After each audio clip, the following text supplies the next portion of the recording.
Olá, bem-vindos ao Amigos Política à Parte. Estamos hoje com António Jorge Franco, atual Presidente da Câmara da Milhada e candidato pelo movimento independente Mais e Melhor. Olá. Olá. Quem é o António Jorge Franco? Para já não é movimento independente Mais e Melhor, é Mais e Melhor movimento independente. Ok, boa. Já começamos com uma correção na entrevista, é ótimo para quem depois vir a entrevista. Não, é um preciosismo. Força. Quem é o António Jorge? António Jorge é uma pessoa como outro qualquer, um cidadão que reside no Concelho da Milhada e vive a Milhada vive intensamente a Milhada neste momento. Isso acho que sempre vivi desde que vim para aqui. Vieste para aqui com que idade, neste caso? Ou com que a idade não me recordo. Boa. Digo já, a idade sinceramente não me recordo. Sei que vi para a Milhada a nível profissional. Inicialmente vi para um gabinete técnico local e vi por acaso. Na minha vida muitas coisas têm acontecido por acaso. Vi em 98, houve um concurso, eu quase com uma brincadeira, que eu tinha um gabinete em Arganil, quase com uma brincadeira concorri a esse concurso, depois fui chamado, não apareci porque nem tinha dado conta, é verdade. E fui a uma entrevista no dia a seguir a todas as restantes entrevistas e depois desafiaram-me para ficar aqui. Também é preciso ter sorte na vida, ou não sei, mas fui o único concorrente de engenharia civil para o gabinete técnico local, portanto a escolha foi fácil. E não era para vir mesmo, mas lá aceitei o desafio de estar aqui durante 2 anos, 98 a 2000, a trabalhar no gabinete técnico local e acho que foi aí que eu conheci melhor as pessoas da Milhada e foi aí que as pessoas também me conheceram e fizemos coisas muito bonitas, muito interessantes, com algum dinamismo. Tenho no meu currículo, como eu digo, não é? Ter feito parte de uma equipa de pessoas jovens que criaram a Feira da Tonata, a Feira do Pão e do Mel, conjunto de atividades, alguns dinamismos neste concelho. O teu percurso político começa no Partido Socialista, não é? Não. Não? Não. Força. Onde é que começa o teu percurso político, então? O meu percurso político como político. Como político, exatamente, não é? Tive uma brincadeira, uma experiência, posso assim dizer, num grupo também, eu podia dizer de cidadãos ou de alunos, na Associação Académica de Coimbra, no Departamento de Engenharia Civil, mas ligado um pouco à Associação Académica de Coimbra. Mas fomos um grupo de jovens na altura que nem tínhamos, não estávamos filiados em partido nenhum e perdemos, claro. Não é? E só para saberem que nem sempre ganhei, também perdi. Bom, essa é uma particularidade importante, ainda por cima porque estamos a fazer uma entrevista no conceito jovem e para os jovens, apesar de ser transversal para todas as idades, e referiste uma coisa importante, que é o teu percurso político não começa propriamente num partido político, não. Começa numa associação de estudantes, que hoje em dia tem um peso provavelmente menor politicamente do que aquilo que tinha. Sim, uma associação de estudantes que acabei por não exercer uma função, porque perdi, como disse, mas fiz uma campanha, fizemos uma campanha, pronto, normal, discutíamos.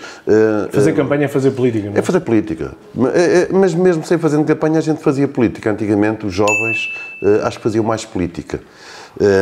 Mas a minha experiência foi essa. Depois disso vi para a Milhada, em 2000 saí da Câmara Municipal e continuei o meu projeto que tinha, o meu projeto era engenheiro civil, tinha um gabinete, na altura criei um novo gabinete e uma nova área até, que tinha um Arganil, fiquei aqui na Milhada e criei uma outra empresa paralela na área da higiene e segurança no trabalho e então, penso que foi em 2002, se não estou em erro, 2002, as eleições são de 2005, não, 2001, exatamente, foi 4 anos. E em 2002, exatamente, o professor Cabral ganha as eleições e convida-me para fazer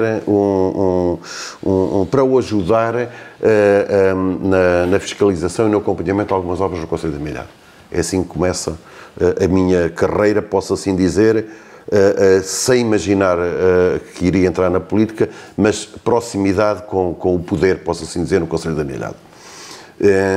E fui quando, portanto, era Arcibo Verde, tinha as minhas empresas, mas dava apoio técnico, portanto, não era um funcionário direto na Câmara, e comecei a acompanhar e a ser um bocado,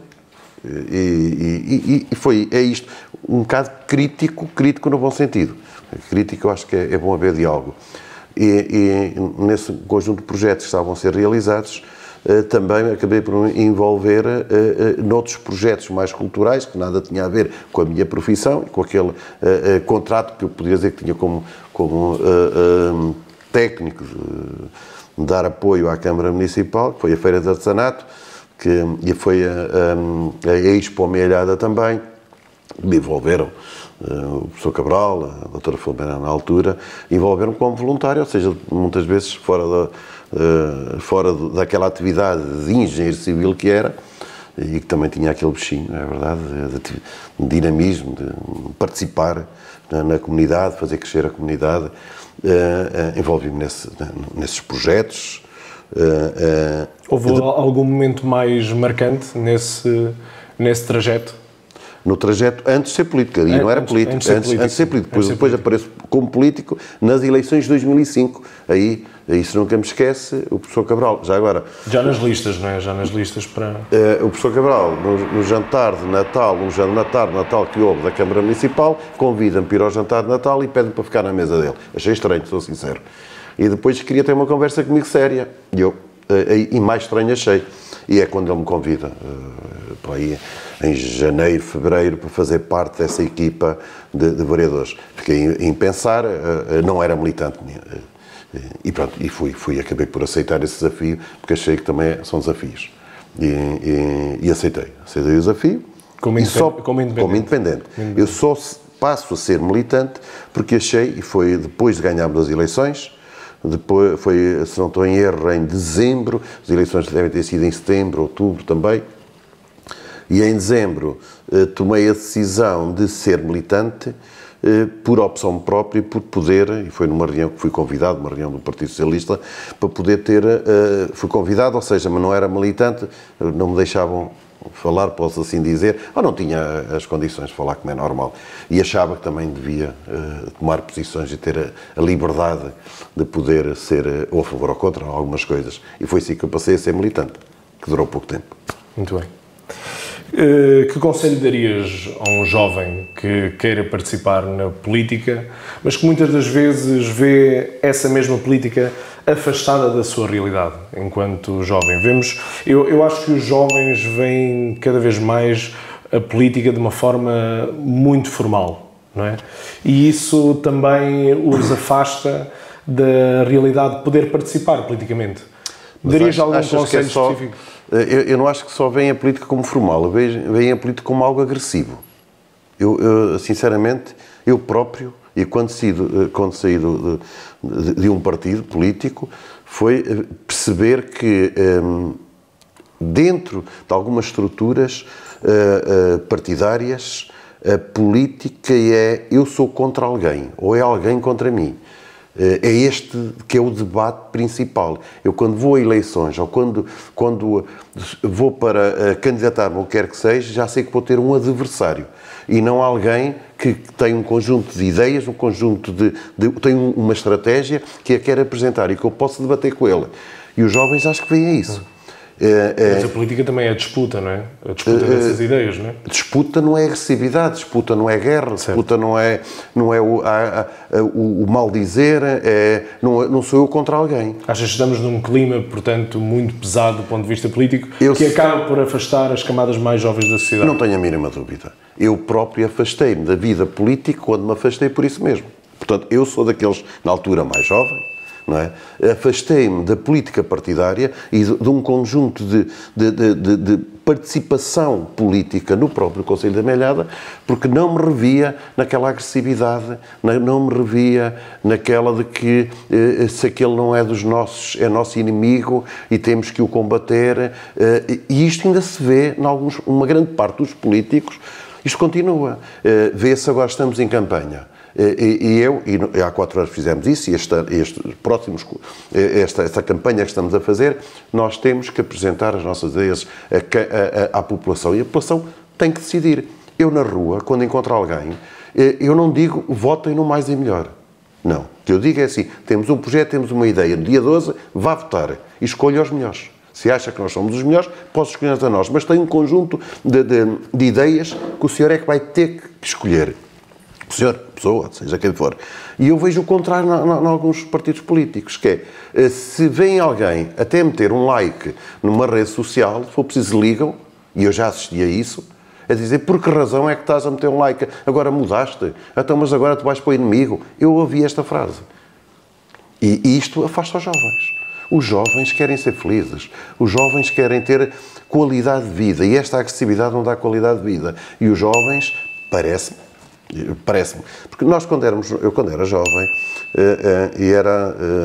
agora tenho outras formas, tenho outros passatempos, mas eu era daqueles que vivia na cidade, ou seja, eu estudei na cidade, vi com 15 anos para uma cidade, e onde eu estava havia muito hábito, comprava-se o Expresso ao sábado.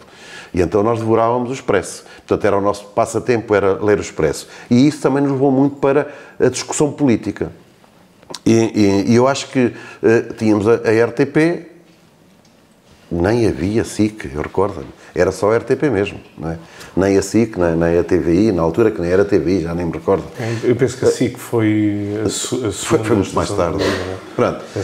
Mas o que é que nós víamos? Víamos as notícias, víamos os debates políticos, víamos e líamos o Expresso e aquelas crónicas políticas. E íamos ao pavilhão do Santo António dos Olivais ver lá os comícios políticos. E foi aí que nós começámos a entrar e a gostar da política. Mas não havia agressividade. Não havia, se calhar até havia, mas passavam-nos ao lado. Não é? Agora as redes sociais também espalham muito mais... Exponenciam essa realidade mais violenta dentro da política. Mas eu via algo como interessante, que dava-nos vontade de participar. Havia alegria. Nós íamos ver os comícios com bandas conhecidas, o HF, recordo perfeitamente. E era um gosto de podermos depois, entre nós, até lá em casa, éramos um conjunto de jovens, éramos estudantes, estávamos ali, e debatíamos política, havia lá vários pensamentos políticos, e era interessantíssimo. Nós no almoço, nós no jantar, nós junto a ver televisão, a ver os debates, íamos ver os debates, e depois era aquela... trocávamos ideias, debatíamos ideias. Não nos estávamos a agredir uns aos outros dentro da mesma casa. Agora aqui, nós conhecemos no dia-a-dia, começa a campanha, começamos a ser agressivos uns com os outros. E eu não quero isso. E não quero que o meu grupo também o faça. Foi por causa disso que decidiste criar um movimento independente? Não, um movimento independente parece de outra forma. Não foi por isso. Eu afastei-me da política por isso, sim. E pensava sempre que, para mim, a política tinha acabado. A política tinha acabado, não é bem assim, porque todos os dias fazemos política. Mas iria continuar a participar em atividades do Conselho e fora do Conselho e debater a evolução e ajudar a que o Conselho da Malhada crescesse. Isso, vivo aqui, tenho cá um filho e quero cada vez mais que à minha volta as coisas cresçam e que as pessoas tenham qualidade de vida. Portanto, quando aparece o Mais e Melhor, é algo que é um conjunto de pessoas que me contactam e que fala comigo e que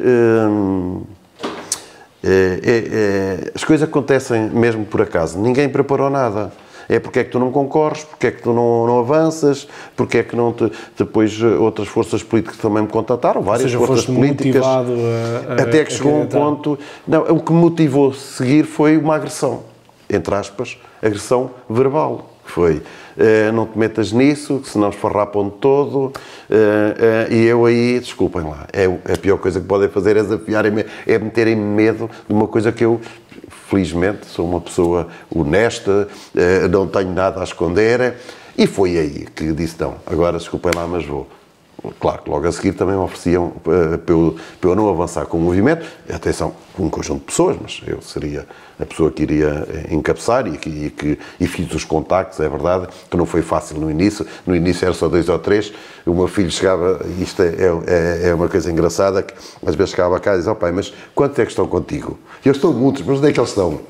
Porque é normal, também,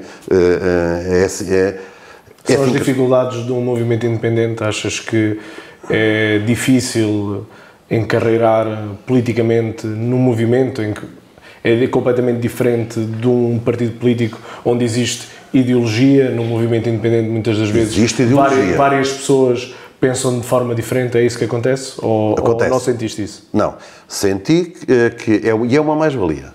Um grupo de cidadãos claramente não estão dependentes de uma estrutura montada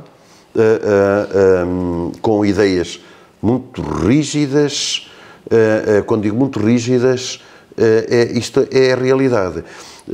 Porque quando estás dentro de um partido, ou segues aquele caminho, ou então não consegues ter sucesso. E por vezes acho que tem que haver alguma liberdade dentro, e isso é um problema que os partidos têm. Nós no movimento temos várias ideologias, várias maneiras de pensar, isto é maravilhoso, porque o objetivo é comum, é fazermos desenvolver, neste caso, o Conselho da Meirhada, e é chegar o mais rápido possível lá à frente. Portanto, aí temos que arranjar a forma, com uns mais para a direita, outros mais para a esquerda, e depois há sempre alguém que tem que decidir, ouvindo todos temos de decidir. Não é? E o decidir, porque as ideias não são só as ideias de esquerda, que também são as melhores do mundo, nem as da direita que são as melhores do mundo. Tem que haver um equilíbrio. Portanto, é a grande vantagem que nós temos. Mas a vantagem maior deste movimento independente, ou seja, deste grupo de cidadãos, é que nós não somos profissionais da política. Não há aqui ninguém que viva diretamente da política. No dia 12 de outubro, qualquer que seja o resultado, se ganharmos, estaremos disponíveis para continuar o nosso trabalho e a nossa estratégia. Mas se perdermos, continuamos para os nossos trabalhos. Não estamos com o objetivo de fazermos parte de uma lista de... Mas isso não é transversal um bocadinho na política local? Não achas que não. Todos os partidos... Não, os partidos começam a contar a nível nacional quantos municípios ganhamos a nível nacional. Isto conta para outros voos. Conta para a Associação Nacional de Municípios, conta para o... etc. Certo. Mas todos os candidatos têm as suas profissões, não é? A todos, podem ser profissão de político.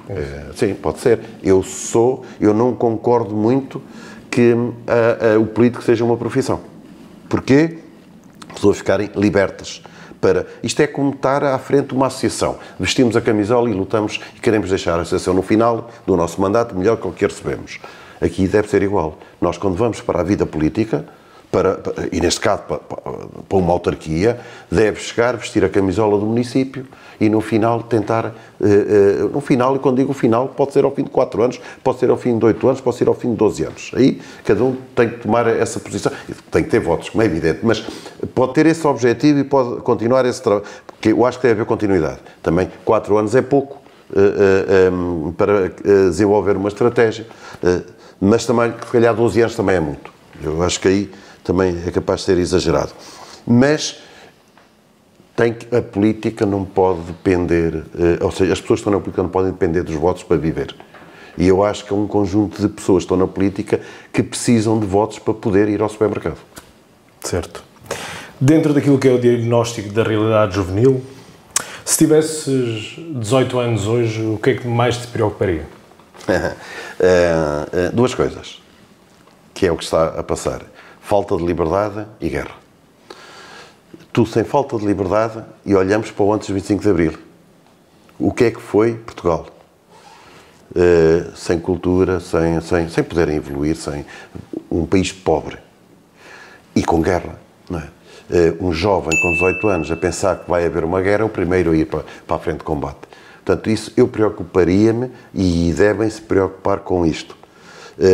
Estamos a ir por caminhos que eu acho que não são...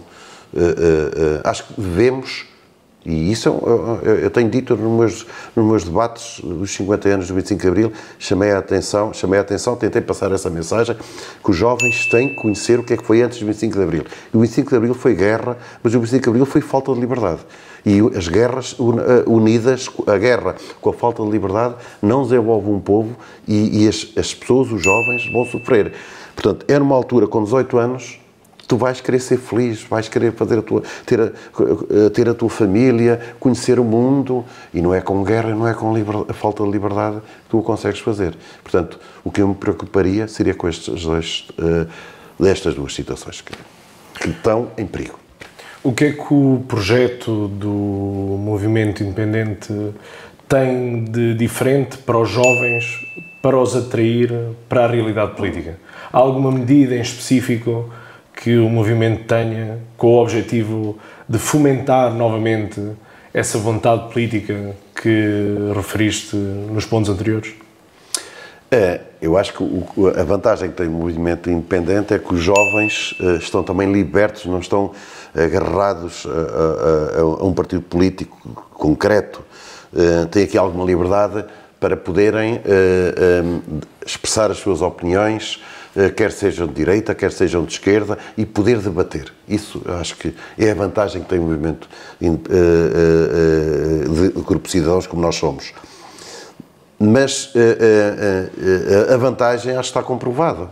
Nós tivemos há 4 anos e certamente a juventude nunca teve tanta oportunidade para debater problemas, para criar os seus próprios projetos, para conhecer o nosso território, a forma de pensar o nosso território, como também conseguirmos que haja entre os mais velhos e os mais novos algum diálogo, que não havia no passado.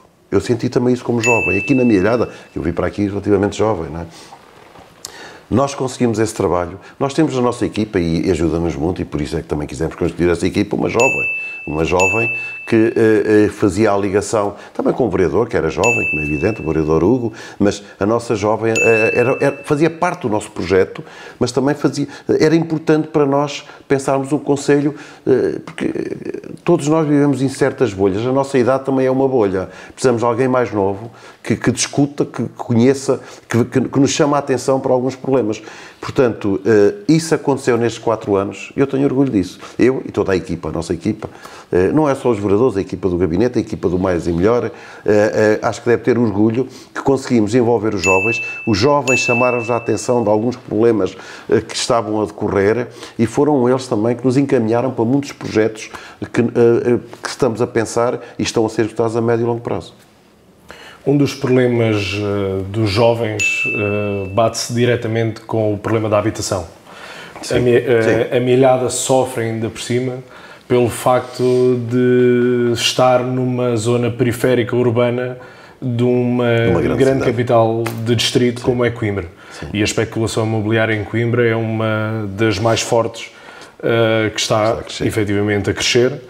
E vemos cada vez mais apartamentos, T1s, por exemplo, no centro da Milhada, a rondar os 600, 700 euros, o que é incomportável, tendo em conta a média salarial dos jovens em Portugal.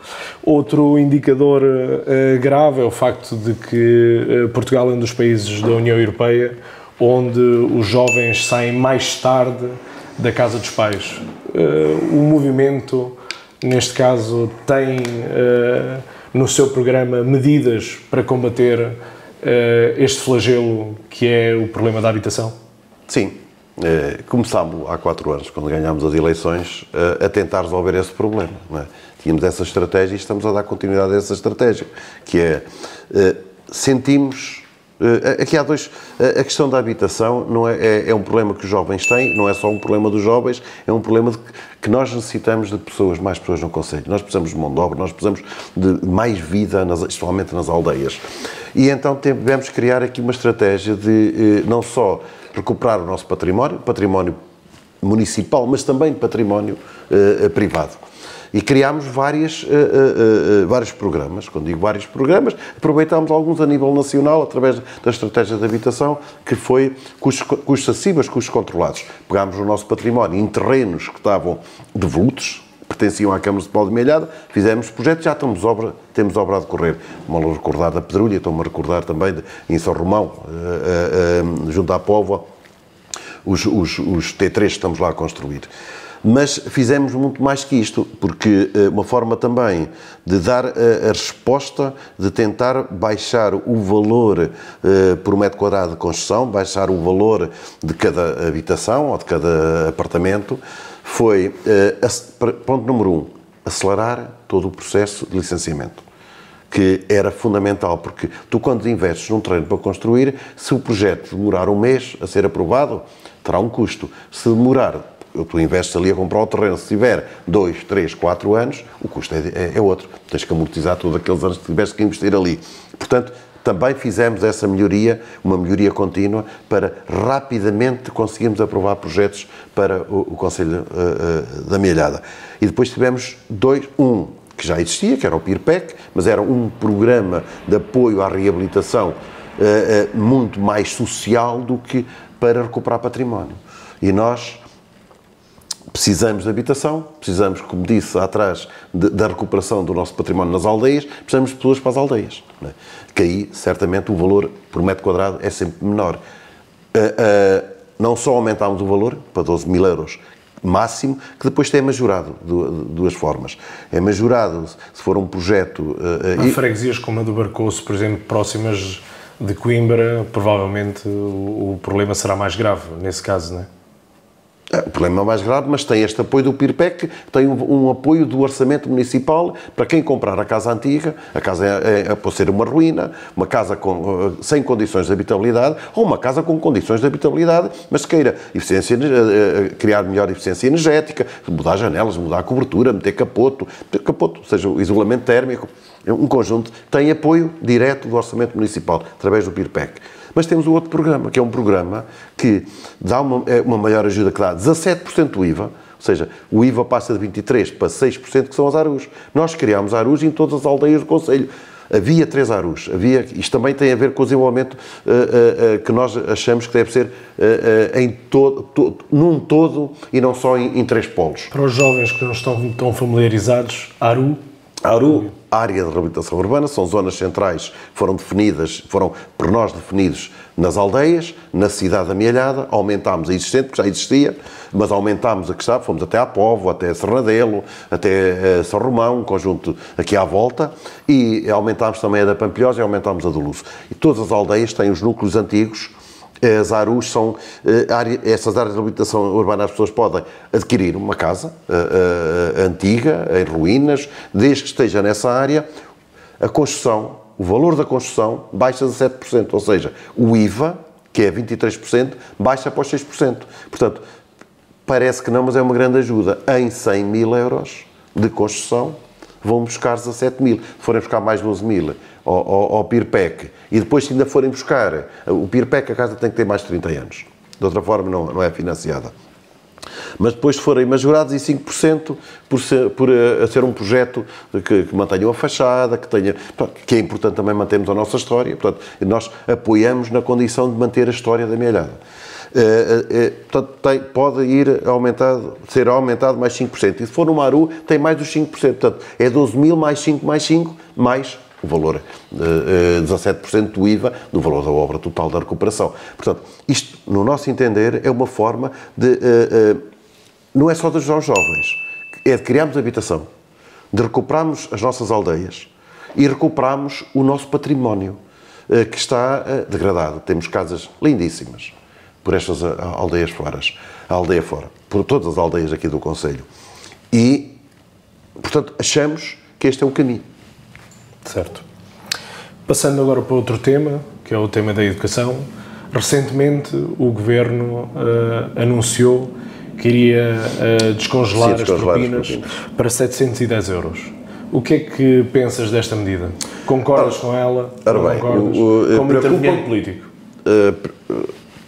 Há aqui se formos por 710 euros, ou seja, aumento, penso que são 13 euros. 13 euros por ano, se calhar. Não é um chavão, não é?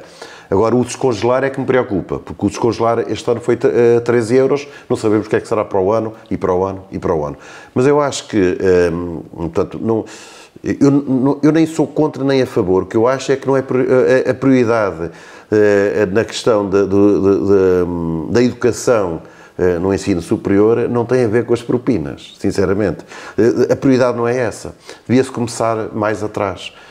Eu acho que, enquanto não resolvemos o problema das bolsas de estudo, que eu acho que tem que haver uma grande reformulação das bolsas de estudo, e quando não resolverem o problema da habitação, da dormida para os nossos estudantes, acho que não é...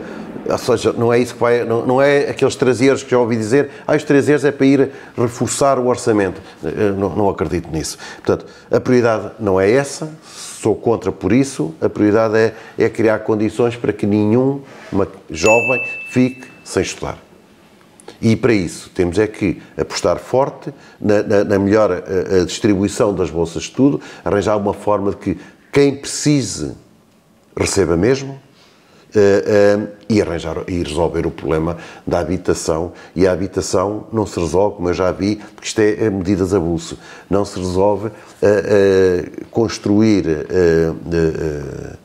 habitação para estudantes muito longe dos centros urbanos. Depois temos o problema da mobilidade.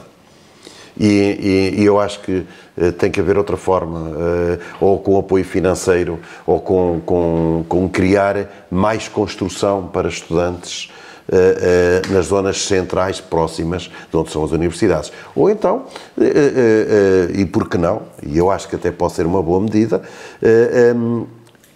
alguns polos das universidades virem para zonas periféricas em que a habitação é mais barata, apoiada também, como é evidente, e não centralizar nos grandes centros urbanos. A Mielhada é um caso desses? A Mielhada é um caso desses, já conseguimos fazer estamos nesse caminho, e eu acho que tem todas as condições para ter aqui polos ligados à educação, polos universitários, polos do Politécnico. Isso não vai fazer, por outro lado, aumentar o preço da habitação? Vai fazer aumentar o preço da habitação se o Governo Central não tomar medidas claras para criar habitação diretamente só para dar apoio aos polos universitários. E não, já ouvi dizer que as câmaras deveriam apoiar financeiramente a habitação para os alunos do seu território. Sou completamente contra. E vou explicar porquê. Esses apoios têm que ser nacionais. Não podem ser locais, senão qualquer dia só os jovens das câmaras ricas é que vão estudar. Não é? Já há um grande fosso entre o litoral e o interior. E uma Câmara do Interior não vai conseguir financiar dormidas, como eu já vi, aos seus alunos, porque não tem capacidade financeira. Tem outras prioridades quando precisa de fazer obra para a melhoria de vida das pessoas que lá vivem. Das duas, uma, ou os jovens vão começar a ir para as grandes cidades, que têm muito dinheiro, porque sabem que os seus filhos irão ter uma qualidade melhor, ou vão ser financiados para ter dormida, para ter uma educação mais barata, não é? E isso pode acontecer se vamos cada vez mais levar as pessoas para os grandes centros, ou então os do interior, quem lá ficar, não vai ter capacidade financeira para poder estudar. Portanto, acho é que tem que haver medidas claras, isso é que é prioritário, não é o aumento ou a diminuição das propinas, tem que haver um projeto, um estudo para fazer com que todo o jovem tenha as mesmas condições para estudar. A nível da cultura e da participação juvenil, esta autarquia tem apostado muito naquilo que é o Festival da Zona 231.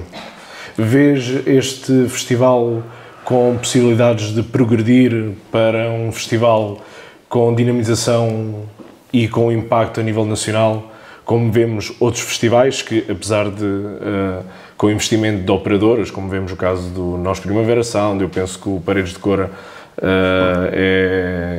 tem investimento por parte da Vodafone, se não me engano. Sim. Tem grandes patrocinadores por trás. Achas que a Câmara Municipal pode fazer crescer este evento sem esses patrocinadores, ou necessita efetivamente de abrir portas a esse tipo de patrocínios para conseguir crescer? Eu acho que o 231 deve crescer, mas sustentado, com alguma sustentabilidade. Eu, há 4 anos atrás, quando estávamos a fazer o programa, e brincávamos que podíamos ter um festival grande, até pensávamos, eu na altura já não sei com quem é que foi, conversávamos, a Milhada tinha todas as condições no Parque da Cidade. E começámos pequenino. Quando começámos, a ideia vem dos jovens, o projeto vem dos jovens. Como sabem, nós envolvemos, andámos por todas as freguesias, com os jovens, a captar não só os jovens, mas para eles pensarem o que é que se poderia fazer, e apareceu o 231 Fest, que tem todas as condições para crescer, mas crescer com alguma sustentabilidade. Nós, um local onde ele é feito, vai ter que ter obras, vai ter que ter um espaço, não é só para o Festival da Juventude, terá que ser para a cultura, desenvolver, crescer, fazer crescer a cultura, ainda crescer mais no Concelho da Milhada, mas chegar a um festival desses, se calhar não pode ser ali no Mortal, não é? Temos que criar outras condições, temos que criar outro espaço para isso. Nunca se sabe, mas eu acho que o festival já é um festival reconhecido a nível regional e até nacional. Começa a ser reconhecido. Agora nós, não é só a Câmara Municipal, são os jovens, é que têm que decidir se querem um grande festival ou se querem um festival que tenha nome, que tenha qualidade e que acabe por ser, já é uma marca forte, mas acabe por ser uma marca que se consolida aqui no Concelho da Milhada, como há outros para o norte de Portugal, já nem falo daqueles para o sul. Certo. Que tipo de iniciativas culturais é que tens no programa, é que o movimento tem no programa, aliás, para incentivar e cativar mais os jovens a aproveitarem a cultura no município? Para já demos condições, estamos a dar condições às associações locais para que elas possam captar cada vez mais os jovens. Isto do ouvir os jovens, dos envolver em organizar eventos, leva também a que muitos destes jovens se queiram envolver nas associações locais. Portanto, é aí que eles devem também crescer e fazer crescer essas associações, que a partir daí temos o Festival 231, mas há outros festivais que devem crescer no Concelho, sempre com a vontade deles. Portanto, nós não temos em concreto um projeto em si, temos uma ideia clara do que é que queremos, que é dar continuidade ao 231 Fest e dar continuidade a projetos ligados à música, não é? E estamos a trabalhar nesse sentido, ligados ao teatro, à música. Temos já no Concelho da Milhada aprendizagem de música de qualidade, não é? Não só das nossas associações, mas também criado na própria escola,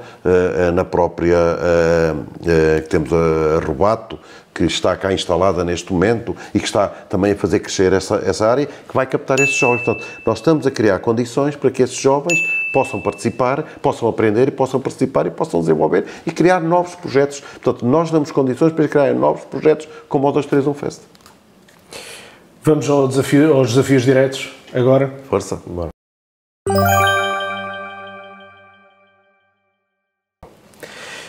Imagina que tens um jovem à tua frente que te diz que os políticos são todos iguais e que a própria política nada muda. O que é que lhe dirias num minuto? Eu dizia para ele olhar à sua volta, não é? Eu não sei onde é que o iria encontrar, mas ele, para comprar uma casa, depende da política. Alguém teve que criar regras para a casa ser construída e alguém criar regras para que se a casa é cara ou barata, tentar ajudá-lo. Se ele anda a estudar ou se ele tem uma formação académica, é porque houve projetos políticos que foram desenvolvidos para que ele fosse alguém. Portanto, bastava olhar à sua volta e bastava fazer-lhe ver que se ele está ali é porque houve políticos que tomaram a decisão de se organizarem e de criar uma estratégia de desenvolver a sua zona em que ele vive, em que ele reside, em que ele frequenta. Isso é política e ele tem que perceber que os políticos não são todos iguais. Há uns que fazem bons projetos, fazem desenvolver os concelhos de uma forma, outros de outra. Portanto, ele tinha era que escolher que políticas é que queria, escolher as pessoas que ele se enquadrasse mais, que ele disse que seria o melhor para criar boas políticas para ele ter uma melhor qualidade de vida do que tinha. Vamos agora para o teu lado pessoal. A nível de lazer, o que é que mais gostas de fazer? Neste momento, ir para o meu terreno, atrás de minha casa ou à volta de minha casa e andar no meio da natureza, a trabalhar. Um trabalho mais duro de cortar a relva, de podar os sobreiros, podar as árvores, não é bem? Cortar aqueles raminhos. É o que é os meus tempos livres de fuga, é para sentir a natureza à minha volta. E para terminar, conhecias alguém que nunca tinha vindo à Milhada? Qual era o primeiro lugar onde o levavas? Essa é uma pergunta que quase que é fácil responder, mas não é assim tão fácil, porque eu vou falar da minha experiência. Quando vem alguém à Milhada, há muitos anos, amigos, familiares, não é? Há sempre a tendência de levarmos a primeira coisa é ao saco, porque merece levarmos ao saco. E temos que levar esse alguém ao saco, temos que o levar, não é? Mas a Milhada, eu normalmente, e faço, isto é a realidade, eu faço um roteiro pelo concelho.